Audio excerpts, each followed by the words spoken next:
Hello, my name's Ian. And I'm Adam. And you're watching Pixels at Dawn, and we are at EGX again. It's EGX 2018, and it's all done. So, It's all dead. Yeah, we're doing things a bit differently this year. So, we recorded everything, and we're going to show it all in one go, and then we'll do a bit of voiceover over the top, so you can see what our views. Talk crap. Yeah, we had a pretty good time, didn't we? Yeah, it was good. It was a good day. A bit quieter this year. We kind of licensed merchandise. Fashion souls. So, yeah, it's a bit quieter this year. It's kind of in between console generations. So there's not really big games. There's a few larger AAA games, but nothing huge. It didn't feel like unlike the queue for Metro. Well, unlike the queue for Metro. But no, it's good. So we'll disappear off, and the next thing you will see is us on our nice bit where we talk about everything. You know. Wordy bit. Yeah, the wordy bit. The wordy bit. The wordy bit with a video. Yeah, just shut up, mate. Just over there.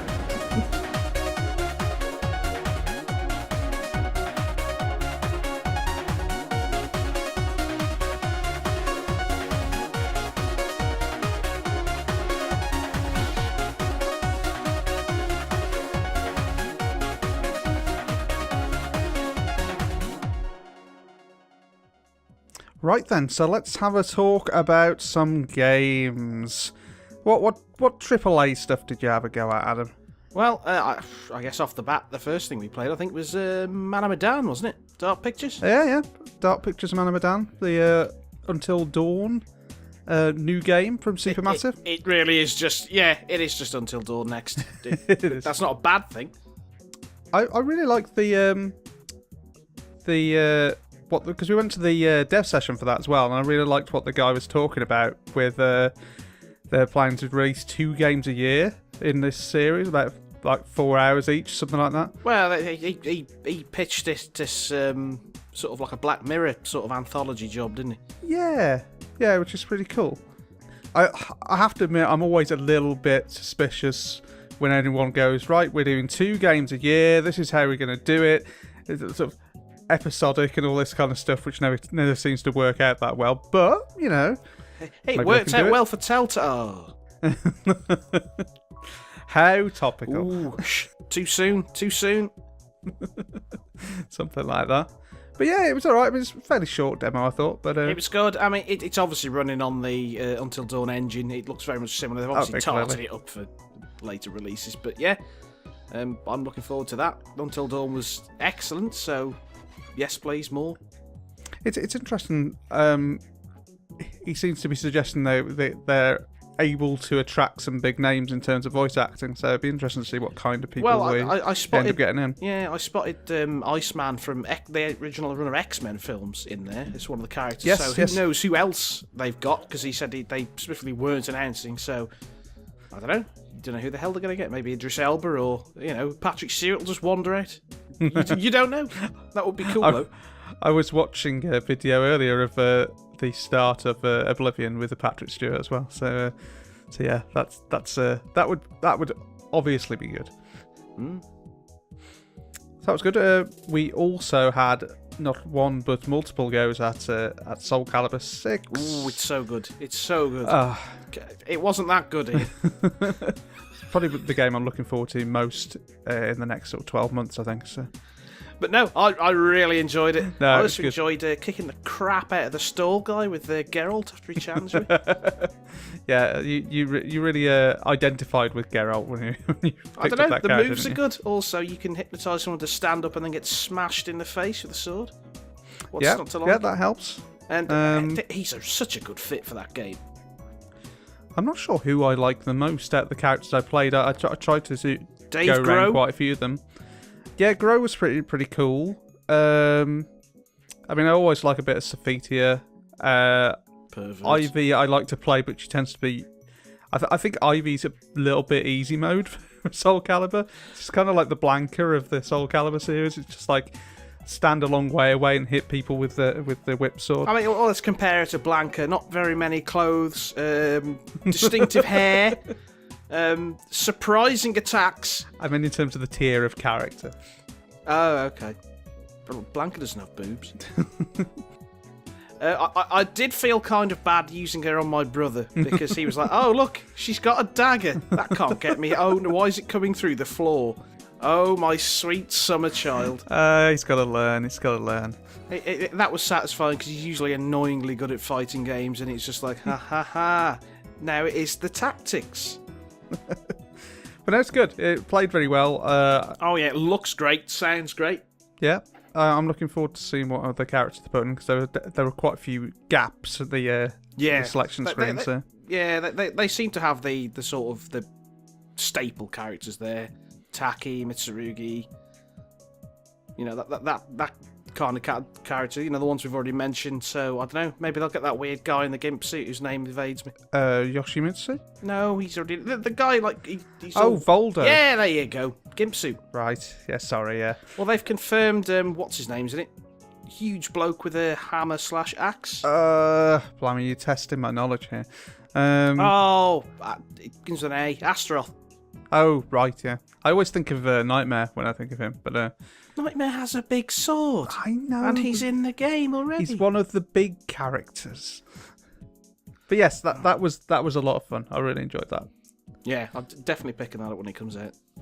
So what else do we have a go at? We somehow managed to journey long and far and get on Metro Exodus. Oh, blimey. That was one of those targeted things where we had to go right, first thing in, run to the stall. Well, stupidly, on the first day, we ran to the back of the hall. We were like, I wonder if there's anything big at the back. And it was like, nothing there except for stores. Like, crap. Turned around, Metro queue is like, 3-hour wait now. Yeah. So we got in on, it was the last day, wasn't it? It was Sunday we finally got on Metro Exodus. First thing, and it was still a 45-minute wait. Yep. It was... yeah. Yeah. It was probably one of the longer queuing games in the event, I thought. But... Yeah, definitely. But I don't know, it's good. It's stolen a bit of the Stalker DNA, I think.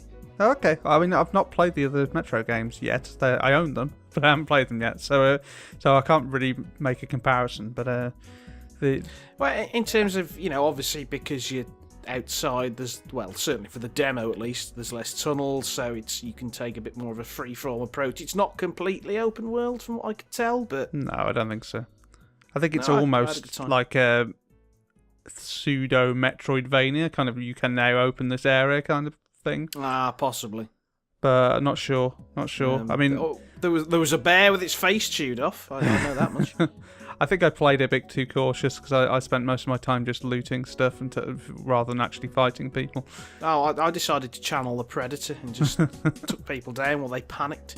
But it caught me out a bit because I thought, right, well, you can stealth in here. So I went up to the where the pirate guys were, and they sort of shouted at me a bit and said, "You can't come in here."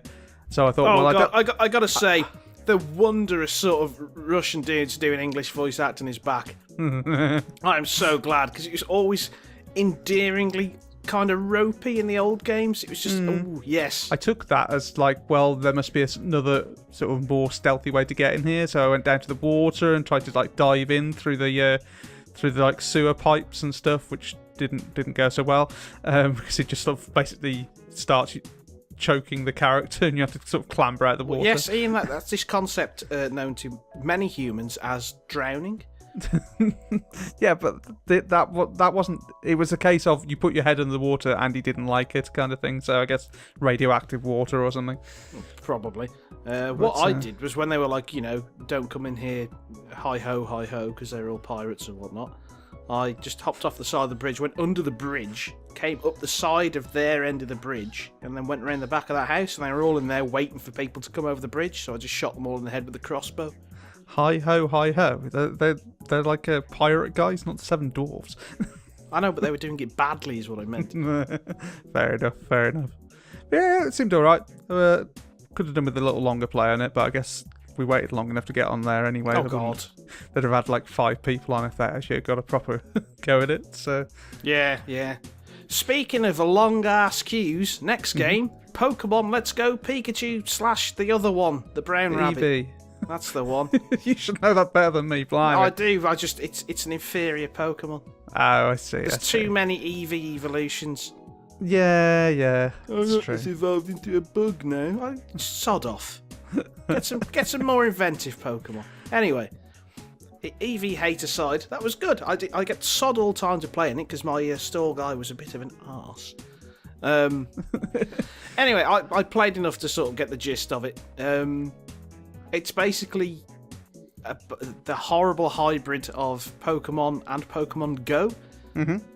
It wasn't as bad as I thought it was going to be, then. So rather than I'm in the grass, a random fight, what the hell is this? Oh, whatever Pokemon's in the grass. Now you can see them all running around the grass, and then rather than fight them, it's, oh boy, motion control Pokeball to face. Apparently you still have to fight the legendary ones, so fair enough, but... That will get old pretty quick there, I think, so... What? The Pokeball catching mechanic. Yeah, It was fine within the context of the demo, but... Stick a toggle option on. If people really don't want to fight wild Pokemon and just want to go, oh, look, circles going smaller. Give them the option, but... This is a problem with Nintendo. They really like to push whatever mechanics they've got within their new console with every game. Look, it's motion. It's motion controls. We had this with the Wii.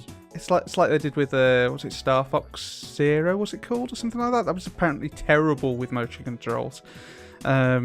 And I think you were kind of required to use them as well. Oh, well, a lot of stuff is. I mean, have you ever played Mario Kart on the Wii with motion steering? With Jesus Christ, yeah. just slit your wrists and be done with it. I mean, some games work fine with motion controls, but don't force it into everything. I mean, there's a game we'll come on to in a bit where the motion controls seem to be pretty damn tight, but for that sort of thing, it's like, really? Yeah. But aside from that, it was a very pretty looking game. I like the art style they've gone for. They seem to have lost a bit of the sort of dark side that the original Game Boy ones had. Okay. Because there was dark a bit in what way? Well, there's a bit of sinister stuff going under the surface if you look at some of the plot and some of the Pokemon descriptions. Fair enough. But yeah, like could still be there. We didn't see everything. Yeah, I don't know, but it's just it's got an overly cutesy edge on it. Maybe they just maybe they're going after kids with it. Possibly.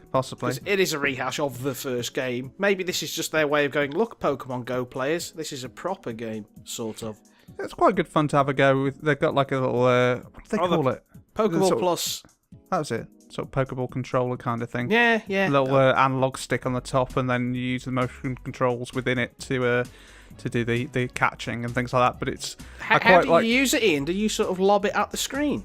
Well, see, the thing is, it gives you a wrist strap and it gives you a finger thing, which made me think that it's trying to allow you to get that feeling of you can let go of the ball, but obviously it stays in your hand because you've got the little ring. Excuse me, Nintendo attendant. I've cracked the screen with the Pokeball Plus. Can you help? Well, unless my sort of knuckles break off, that's not going to happen. Well, I don't know. You are getting pretty old now. That might happen. But no. So I thought it was you were at least meant to let go of it in that kind of a context, but apparently not. I don't know why they're quite that crazy about. I can see that controller becoming maybe uncomfortable after extended play because it is quite possibly. But then again, I do have giant sort of spade hands. So you do. You have the hands of a Japanese schoolgirl though, so you were fine. I'm not quite that bad, but I quite like that they got a speaker inside of the Pokeball as well, so you could actually hear the Pokemon that you've caught. Using its was it red and blue 8-bit cry. I will predict right now it'll be exactly the same as the pedometer from Heart Gold and Soul Silver, where for about a day or two you're going, whoa, look at this thing, and then it's like, oh yeah, it does that after like a couple of days because it's just forgotten about. Yep, it's gathering dust in a drawer somewhere. Oh yeah. But no, it's quite good fun. Apparently, it's got a co-op mode as well. But I think it's drop-in co-op as well. You can either do like me and my friend both have a Switch, or you can just throw a Joy-Con at somebody and they can join in locally. Yeah.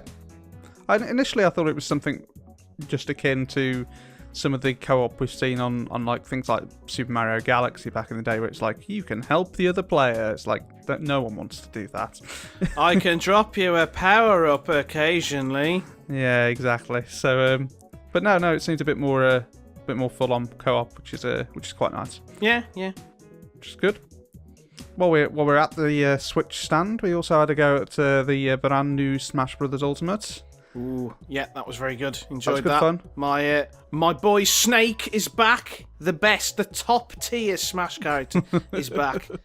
The problem I tend to have with Smash Brothers is you can't really describe what's new in Smash Brothers because it's just Smash Brothers. It's just they put it onto a different system and included all of the characters. Well, Ian, if you paid attention to the Nintendo Direct that covered Smash Brothers Ultimate, you'd find out all about it. That's true, but I didn't. What a jerk. There's a few mechanical tweaks and stuff like that, so... I don't mind playing Smash Brothers at parties and stuff, but it's not something that would make me buy the console, I don't think. But that's just me. It's not. It's a good party game, but I don't see myself playing it solo kind of thing. There are solo modes. I think the last Smash game on the Wii U was a bit lacking on solo modes, but... It was good fun. I mean, it was as fun as any of the other Smash Brothers games that I've played. I tend to find I struggle with it a bit because it's just so chaotic what's going on the screen. I find it quite hard to follow things. You have to tune your brain into it. I guess so. To pick up what the hell's going on. Yeah. It's not too bad once you've done that. We successfully beat a small child on it, so that's okay. Well, I did. Well, we were in the queue, and he was like, "Oh, I'm really good at Smash Brothers," so I was a bit like, "Oh, crap," because you get these kids who look ridiculous. And then he uttered the words, "On DS," it was just like, oh, the pain is coming for you. And it did. Yes. He might have come dead last both times. Ah, well, he'll learn. Yep. On to another kind of party game then. Again, yep. Nintendo. Super Mario Party. Yeah. So that's what I was talking about earlier with the motion controls that actually work. So there was the one minigame where you had to fry that huge cube steak thing. That seemed like I was going to have an advantage and be able to do well at that. And then the game schooled me. You did not. The woman before we went on said, "Oh yeah, that steak frying game. You think you're doing well, and then you can't get it onto the last side because you have to flip it with the motion controls." It's like, yeah, but I won't have that. Oh no, that's exactly what happened. Oh yeah, I can see that getting to a sort of risk levels of friendship destroying. Yeah, it's quite good fun. They're saying there's a sort of 5-game sort of short form mode, which is what we played. There's the sort of traditional board game mode, which you can now chuck in I don't know how many. I don't know if there's an upper limit, but you could use more than one Switch and make a big board out of it. I don't know whether that's actually the board game mode because they seem to be selling that as a third mode, so I'm not sure. Who knows? I don't know. I'd have to read up about it. But they're still been pretty coy with the details on it, but I've not played that much Mario Party ever, so I'd be quite eager to have a go at that if we can convince one of our friends to buy it. Yeah, I know who we're going to make buy that. Yeah, but that'd be good fun. I'm definitely thinking of getting a Switch, so I was quite eager to have a trawl around the Nintendo stand. Ian, you've been thinking of getting a Switch since they were released. I have, but I'm thinking about it more now. Other things that we played in the sort of AAA things, we had to go at Diablo 3 on the Switch in terms of ports. I'm not sure that was the best demo, because it was just, you were so overpowered, it's just like, well, nothing is stopping me. They threw you into a greater rift with really high-level characters, and it was like, well, I just had the barbarians, it was spin to win. Yeah, so it was kind of like, okay, well, it works. I think I died once because I stood on an explosion I didn't look at. But yeah. It was alright. It was good. Again, I don't think that's a console shifter. No, not really. I think that's definitely, I've never played Diablo before, this kind of looks interesting. Well, something that might sell a few consoles, especially if people haven't played it before or just want to play it on the move, is Dark Souls Remastered, which I did have a go at as well. It was Dark Souls Remastered. It looked good, especially on the smaller screen. It played pretty well. I have to admit... So the real test is going to be hooking it up to a TV. Yeah, I have to admit... See if it holds up. I was struggling a bit with the controls because I haven't played Dark Souls for a bit. My brain had just sort of forgotten everything, and I got smashed by the Asylum Demon, which I don't expect to get. Oh, what? It's like for the first time I went through, got to the Asylum Demon and got killed. It's like what? Asylum Demon is easy. Yeah. Pick deprived, be deprived, go through the level, two-hand weapon, leap out of window, clobber head. Yeah, you take off true. like half his health anyway, and then just like smack him in the ass with a club a couple of times. Game over. I was done. fine second time round. But, that was the extent of the demo. You just got to play to the end of the asylum. So. No, it's a bit crappy. I remember when we played at Eurogamer when it was up at bloody hell. What was the last place in London it used to be at? Earl's Court. Yeah, well, when we played it there, you had a hell of a long demo, because I remember... That's true. You start off at the Sunlight Altar, and we were all in, like, Black Knight gear. The problem was they'd got just 6 systems playing Dark Souls, Doom, Wolfenstein 2, Bayonetta 2, and that new No More Heroes game. Everyone, they just asked people in the queue what they wanted to play, and literally every single person was there to play Dark Souls. So it's like, one person, oh, I'll play the Bayonetta game. It's like, okay, you can go to the front, and everyone else just waited. Oh dear. So I guess they were trying to limit because it wasn't a set up demo. It was just they loaded up Dark Souls and set you going right at the start. There are some interesting ports on the Switch, like Wolfenstein and Doom, which you wouldn't think would run, but they do pretty well for what they are. I've had a go at Doom on the Switch, not EGX, and it actually worked pretty well. Yeah, but what I was going to say was it does seem to be a sort of this was on the Wii. It had a crap audience. Here it is again. Why not? Which is fine. I mean, I assume Bayonetta runs better on the Switch. I've not tried it, so I don't know, but I assume it runs better on the Switch than it does on the Wii. It must do. I mean, it's more powerful, so it's got to, hasn't it, really? Oh, yeah. So, yeah, and that... we also played... I mean, that's all the Switch AAA stuff we played. And the other AAA game we had to go at was Assassin's Creed. Creed of the ass. Assassin's Creed Odyssey. Not the best demo, I don't think. So. It wasn't. No, it wasn't great. It was just very unguided. It was just like, here you go. I think you would have gotten okay if you'd played Assassin's Creed Oranges. Yeah, possibly. There were some oranges on a vine next to the thing, which I thought was not really appropriate for that game, but... Yeah, speaking to the Ute afterwards, I am informed that the control scheme that was in play in that demo was from Origins. Yeah, because the demo didn't give you any guidance, but I feel if you probably played all of the Assassin's Creed games, you'd probably be fine. But well, no, I think Origins changed up the control scheme massively. So yeah, I think if you'd have blitzed through Origins, you would have been okay. So I played 1 and a bit of 2, but that's about it. But it was Assassin's Creed, and maybe I should have gone off and had a look around. But it just you talked to one guy and you just got chucked into like a massive pitched battle, and it was like, this isn't Assassin's Creed. It's like, here you are, you're fighting with the Spartans on the middle of a beach and it was more like God of War or something. It's just madness. Madness. Oh yes, as they all kept saying on top of the. That's a point actually. A lot of those demo units we were playing on were Xbox One X's. Did you notice? Yes, which was interesting because people were complaining before the event that they hadn't announced any sort of Xbox One exclusive games or Xbox One section, and that's because they were just everywhere. I don't know what the reason for that is. I don't know if Microsoft has been, greasing some palms, or if it's just genuinely easier to demo them on an Xbox. I don't know. I mean, there's plenty of PlayStation stuff there, but it was solely PlayStation area. Yeah, it would have been nice to play something like Metro on the PC, though. I much would have preferred that. But, You know how it is. You very rarely get to play AAA games on PC at these events. All these casual scum. It's true. So what was your favourite AAA game? That's a good question. I'm probably going to go with Soulcalibur VI. Yeah. I just had the most fun with it. I'd probably agree.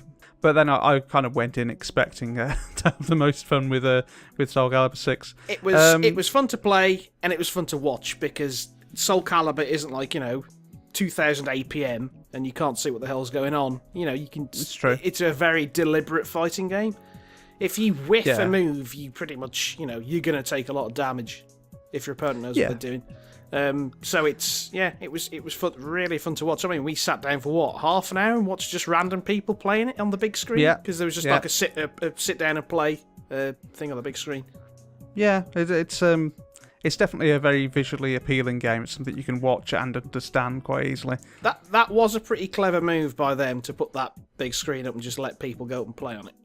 Oh yeah, definitely.